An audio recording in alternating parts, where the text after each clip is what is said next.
Well, I started the podcast because I was a huge fan of orthodontic podcasts in general, and my favorite one was the Elevate Orthodontic Podcast with Dr. Lance Miller, and I'm sure a lot of people are familiar with that podcast. And Lance had to put the podcast on hold for a while and step away, and at that point there was like a tiny little voice in my head that said, "Chris, you should start a podcast." And it was about 6 months of this going on, and I really tried to sort of talk myself out of it.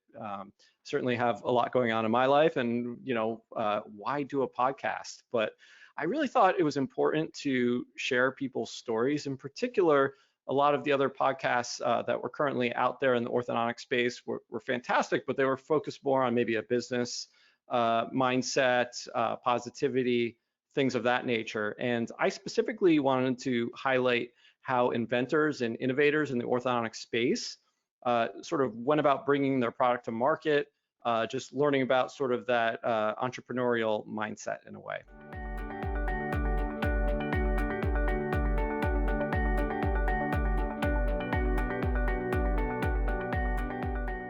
So back around 2013, 2015, I think a lot of orthodontists in general started with their Invisalign and aligner cases incorporating elastics.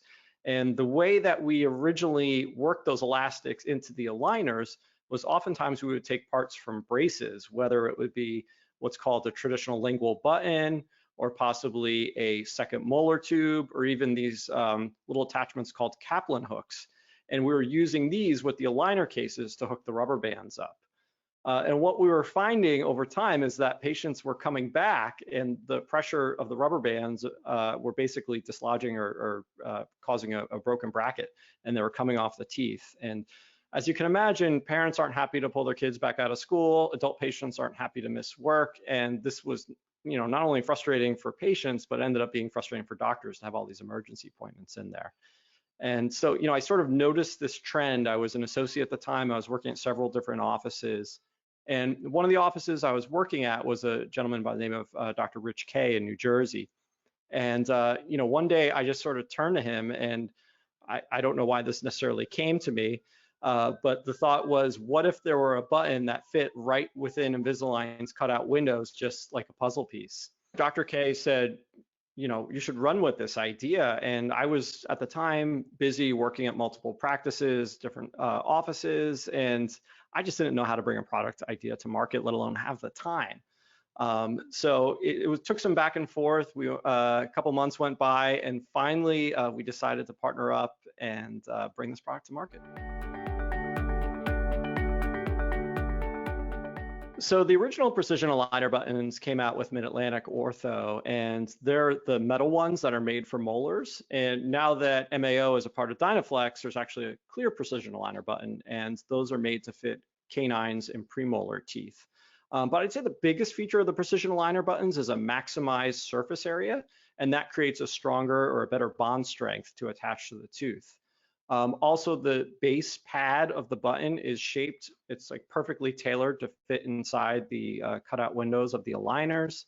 The contour of the base pad is actually made to match the gingival or the cervical third along the gum line of the tooth, as opposed to the center of the crown.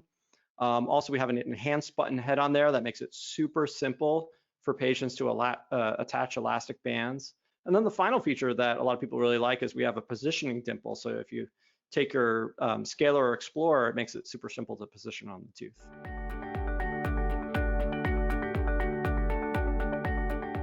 Well, the obvious application for the buttons would be different types of inner arch elastics. So whether it's in a class 2 configuration, class 3, you can do crossbite elastics in the posterior. You could do posterior vertical elastics.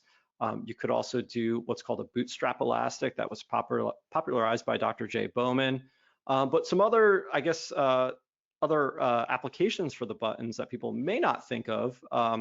In some cases, we've used them with Henry Schein's Carrier Motion appliance. They could be used with lingual appliances such as Embrace. Even my partner, Rich Kay, recently did a case of orthognathic surgery where the patient had Invisalign, and they didn't have traditional fixed appliances. So he placed the precision buttons along the gum line, and the patient went and actually had the orthognathic surgery with just the buttons in place.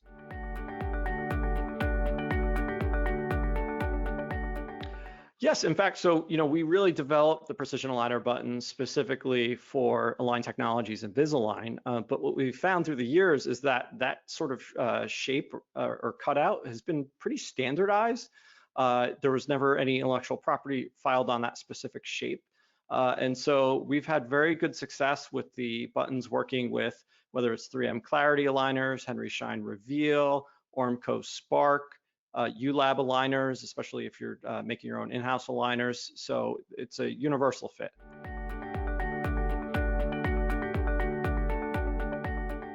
Well, certainly I've had fewer emergency visits, and I feel like the patient experience with aligners has been much better.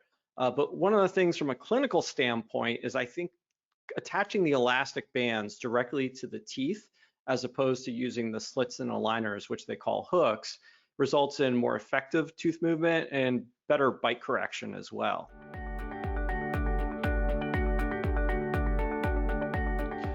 So the biggest challenges in product development, and there's always hurdles and obstacles.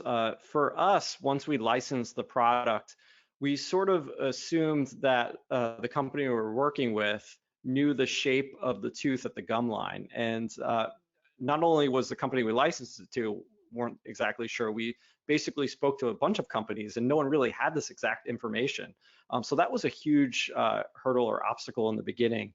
And what we ultimately had to do was hire a mechanical engineer, and we were able to scan some 3D printed teeth into the computer, and basically he sort of reverse engineered the surface of the tooth.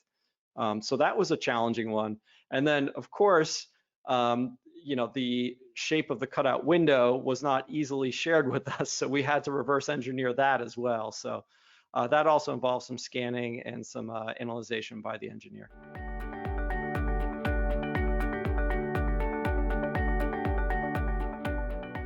Great question. At the time, this was 2016, there weren't a lot of orthodontists doing startup companies.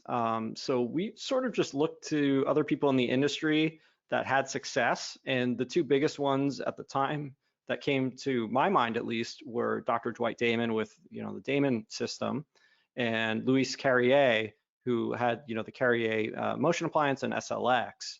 And so they obviously took a licensing approach.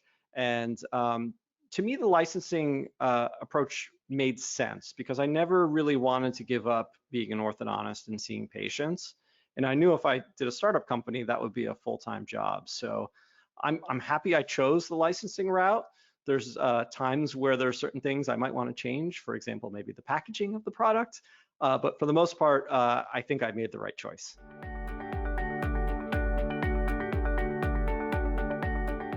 So the things I enjoyed most about bringing a product to market, I thought it was super cool to have prototypes of your own product and be able to test those and provide feedback to the company. But I think probably my most favorite thing, and it's just really super humbling, was when the product was out, to hear from other orthodontists, not just around the US, but around the globe really, who used the product and liked it and had a positive experience. So to me, I was just over the moon with that.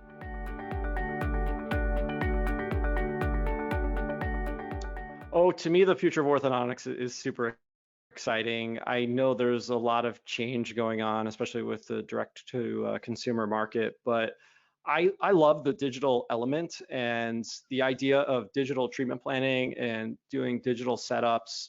To me, I think that's the next level of orthodontics. So whether it's aligner cases or using a system like KLON or Embrace, I think it's really going to not only elevate the patient experience, but I think we're going to be getting better clinical outcomes in the end.